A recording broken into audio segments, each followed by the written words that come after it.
In this video, I'm going to run you through the science of long-term weight loss for business owners. I'll run you through the psychology of why people overeat and why, if you don't know what you're doing, it can be such a hard habit to break. I'll then explain why the popular weight loss methods like dieting, personal trainers, exercise classes don't work to lose weight and keep that weight off long term. I'll then run you through my simple 3-step process on what to do instead to lose weight and keep it off long term based on the results I've got for business leaders over the years. The first thing I need to do is tell you how I actually discovered this. And it really came out of a lot of frustration. So I need to take you back to 2020 now. I was finishing my master's degree in strength and conditioning, and that is coaching for elite athletes. I was also working part-time with elite athletes, helping them achieve performance-based results. Alongside this, I was also working in a gym helping people lose weight. I got to this point of being ridiculously frustrated because I'd spent years at uni understanding the science of nutrition, physical health, elite performance. I knew exactly what someone needed to do to get the results that they wanted. And for the life of me, I could not work out why I could give some people a training program, the nutrition plan. I work with a lot of boxers, so helping them lose a lot of weight as well. And then I could also give someone a general health and wellness program, nowhere near as hard as the elite athletes, literally filled with everything they needed from a physical health, nutrition standpoint. And they seemed like they really wanted to change. But for some people, they did the program for a little while and just could not keep up with it. I really couldn't understand the difference between elite athletes, general health and fitness people who got great results, and then those who seemed like they wanted it, but just didn't follow through. And I was pretty much banging my head up against the wall at this time until I came across this massive realization. And this realization hit me when I was hours into researching the science behind long-term weight loss. The foundation for it all is your psychology. And I'm going to quote Tony Robbins on this one, whose psychology course I'm literally finishing off now. He has a course for coaches, and for the past 5 years, I've literally done nothing but upskill myself in this area. But weight loss and keeping that weight off long term, I would say, is 80% psychology and 20% skills. And that's the same as what Tony says works for business owners. It's really what the science shows, that if your psychology isn't right, it doesn't matter what you do, nothing is ever going to stick long term. And that brings me to the first part of explaining why people overeat in the first place. People don't overeat to meet their body's calorie needs. If your body was running the show, you would literally eat to a point that you're at a healthy weight because your body wants to function properly. The reason that you actually overeat is to meet your psychological needs, which is in the form of escaping psychological stress or boredom. And I'll give you a couple of examples that I consistently see with business owners, and you might be able to relate to them. So a lot of business owners will say, right, I'm going to start eating healthy. I'm going to take out everything that I shouldn't be eating, all the bad foods. But then work happens, business goes chaotic, things come up that are really unexpected. There might also be lots going on with family, and everybody has a psychological craving for certainty. And that is certainty that you can at least avoid pain, but also feel pleasure.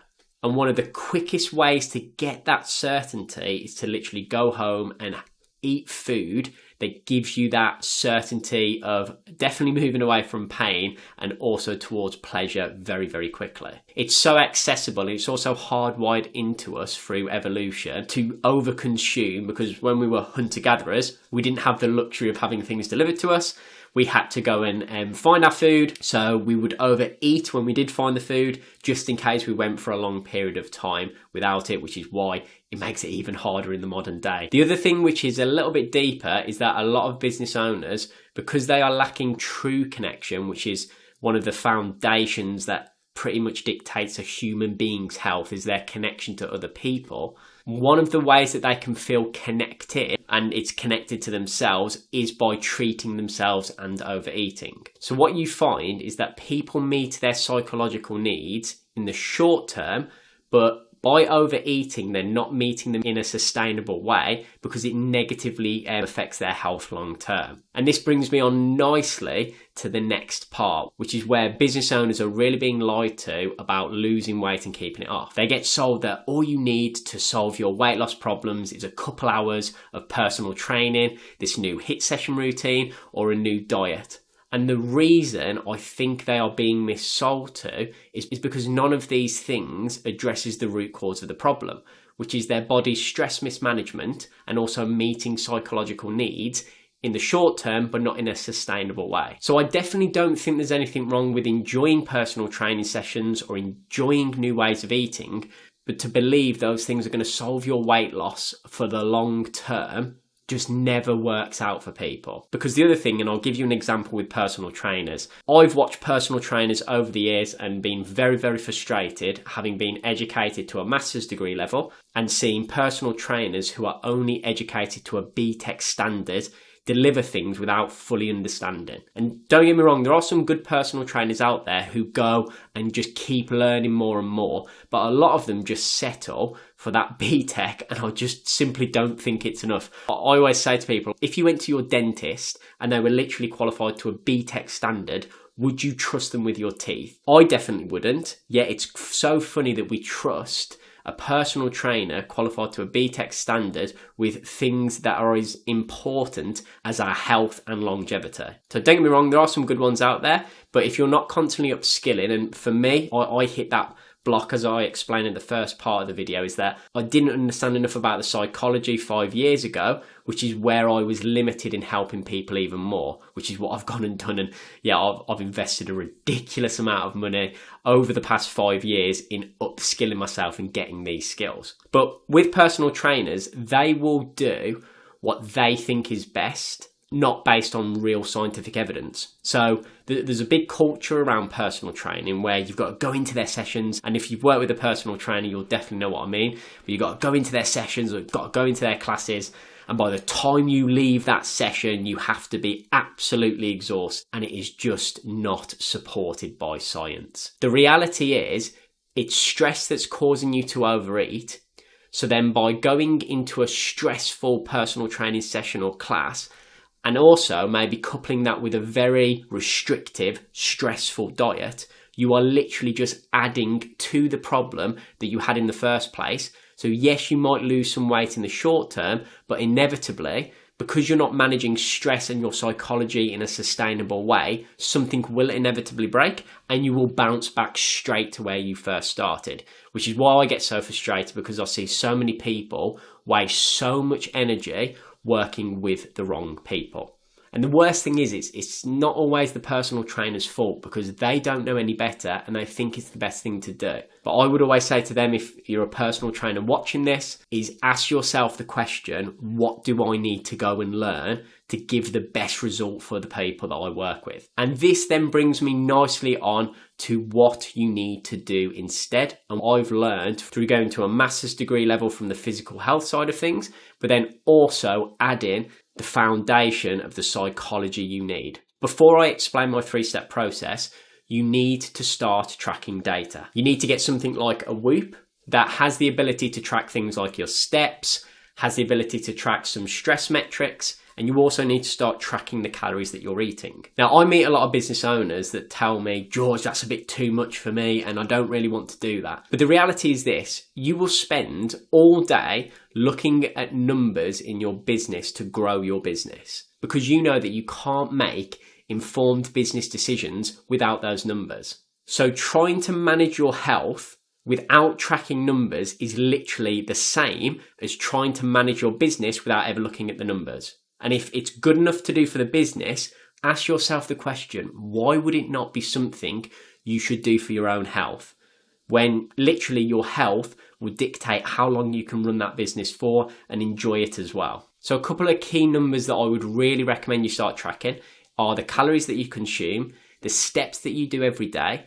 I'd recommend that you weigh yourself 3 times a week on a Monday, a Thursday and a Sunday. And then I'd also recommend that you track some kind of stress metric like heart rate variability, which basically is a measure of how well your nervous system is doing. The lower that number, the more stressed out you are day to day. The higher that number goes over time, the better you are actually managing stress. So the habits that you're putting into your life work. And that brings me on to the final part, which is my simple 3-step process. So the first thing you need to do is you need to manage stress.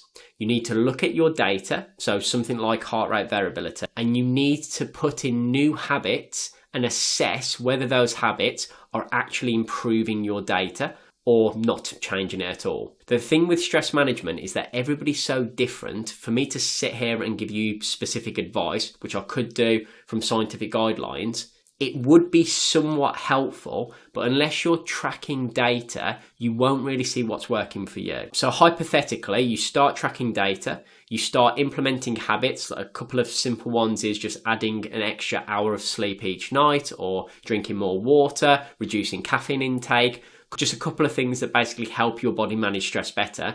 You'll start to see improvements in your numbers. Again, you'll only know that if you're tracking, like in business. Once you've done that, you then need to address what food was meeting for you psychologically. So I gave a couple of examples earlier, and it typically is that it's a way to escape from stress in the short term, and it's also a way to get some kind of connection or escape boredom. If you remove the food but don't replace a way to meet those psychological needs, you will always default back to food because it is a reliable way of meeting those needs. And the truth is, your psychological needs cannot go unmet. So you really need to ask yourself, what is food giving you? And what could you replace it with? And this is where it gets quite deep for people, and you really have to cultivate the skill of awareness. If before you overeat, you always have this thought that I've got nothing else to look forward to in my day, I'm so stressed, why not do it anyway? That typically is a signal that you're missing quality connection with other people, and also hobbies or exciting things in your week that would actually give you that fulfillment without needing food. So it's really about doing a deep dive for you to understand how to meet those needs better. And if you do want a bit of coaching support, if you go to the link on my page, I offer a free 15-minute call to help you work out what that could be for you. So you're now at this place, you've built better habits that's actually influencing the data that you can see day to day, and you are also meeting your psychological needs in better ways. The next thing you need to focus on doing is getting your nutrition and physical training right. With your nutrition, it's really, really simple. You do not need a diet. You need a new lifestyle around the way you eat. And the way I promote business owners to find that lifestyle is to ask these questions, not give themselves a set plan, but just have this as a formula to constantly ask themselves to just improve their eating over time. Those questions are always asking at the beginning of each day or each week is, how can the food that I eat be healthier? And if you're unsure what that means you've got a knowledge gap, and you should definitely go and do some research on what would be healthier for you, especially with something as important as your food. The next thing is, how can it still be convenient and enjoyable for me? Because if it's convenient and enjoyable, you'll stick to it long term, and it's definitely not too restrictive. And then also, how can I reduce the amount of processed foods that I'm eating? Now, when you're going through a weight loss phase, you'll need to be in a calorie deficit. So you'll be tracking those calories, reducing them, so when you weigh in 3 times a week, you'll see an average weight loss of however much you've decided you want to lose each week. Over time, you'll get to your goal weight.